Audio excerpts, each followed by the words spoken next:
When you think about Apple, you likely think about the iPhone, and that's because it's the company's hero product. It laid the foundation for an era in which pocket-sized computers are the norm, and for years, it's driven the majority of Apple sales. So when reports surfaced that for a brief moment in time, Apple was worth more than Amazon, Meta, and Alphabet combined, there's no doubt that the iPhone had played a major role. But the iPhone's glory days may be over, because in 2019, things started to change. For the first time since 2012, the iPhone brought in less than half of Apple's total sales. The iPhone was growing up and its booming growth was slowing down. Apple has a reputation for being innovative, but when it comes to the iPhone, they're not innovating enough. Except for the recent addition of the dynamic island, the changes to the iPhone have been incremental within the last few years. When there's little to no difference between each model, users have no real reason to make a costly upgrade, and upgrades are what bring in a large chunk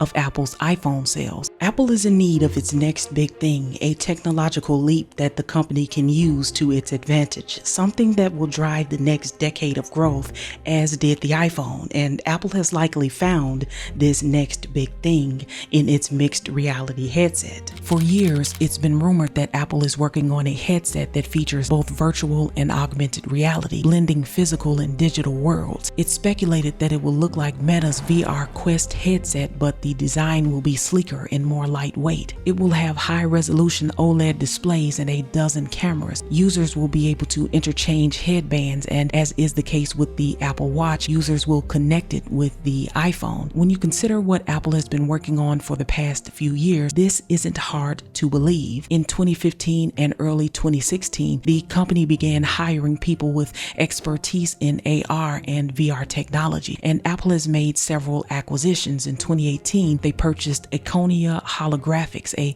company that makes lenses for augmented reality glasses. Apple has filed many reality headset-related patents. They've been working advanced AR tools into the iPad and iPhone. And in 2021, the company introduced new AssistiveTouch features. With this new update, users can control their Apple Watch with simple hand gestures, the type of technology that would pair perfectly with an augmented reality headset. This new reality headset falls into the category of wearable devices, and this category has a lot of potential. Because in the same year that the iPhone was lagging behind in sales, wearable devices like the Apple Watch, AirPods, and Beats headphones were picking up the slack. According to Tim Cook, these products are the size of a Fortune 150 company, and they're attracting new customers. For years, the iPhone has been the first ever Apple product that people purchased, but by 2020, many customers were entering Apple's ecosystem through the Apple Watch. As more details emerge about Apple's headset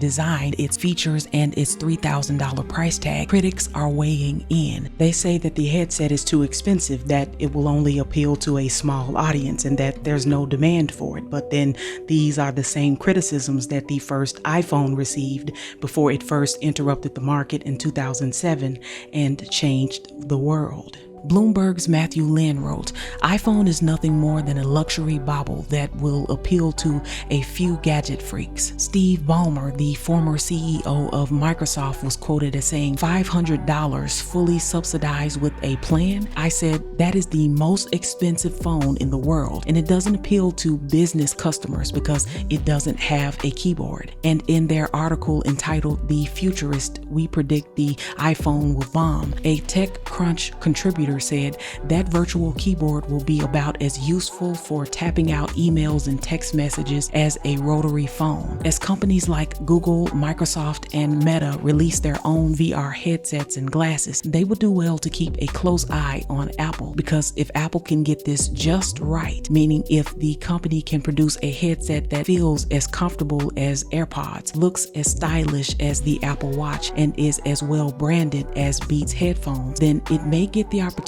to relive the glory days of the iPhone. If you like this video, give it a thumbs up, and why not watch another one?